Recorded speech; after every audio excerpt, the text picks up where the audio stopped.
Welcome to Blizzard Fire. We hope this video helps fire up your solution.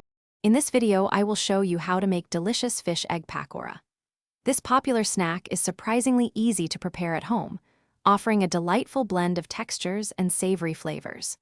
We'll start by gathering our key ingredients, including about 200 to 250 grams of fresh fish eggs, 50 to 100 grams of graham flour, and 3 tablespoons of rice flour, along with aromatic spices and fresh vegetables. First, let's prepare the star ingredient, the fish eggs. Carefully clean about 200 to 250 grams of fresh fish roe. Then, gently mash them in a bowl. Next, finely chop 1 large onion and 2 green chilies, adding them to the mashed fish eggs. Incorporate about 1/3 to 1 teaspoon of turmeric powder for color and flavor, mixing everything thoroughly.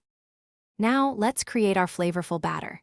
To the fish egg mixture, add 50 to 100 grams of graham flour and 3 tablespoons of rice flour for crispiness. Stir in about 1 tablespoon of chili and garlic paste, along with 1/2 teaspoon of roasted cumin powder. Season generously with salt to your preference. Mix all ingredients thoroughly with a spoon. Avoid adding water, as the mixture will achieve a thick, liquid texture naturally. Let it rest for 15 minutes. Finally, it's time to fry these delicious pakoras. Heat about 1.5 to 2 inches of refined oil in a heavy-bottomed pan over medium heat, aiming for a temperature between 360 and 375 degrees Fahrenheit. Once the oil is hot, carefully drop spoonfuls of the batter into the pan, ensuring not to overcrowd.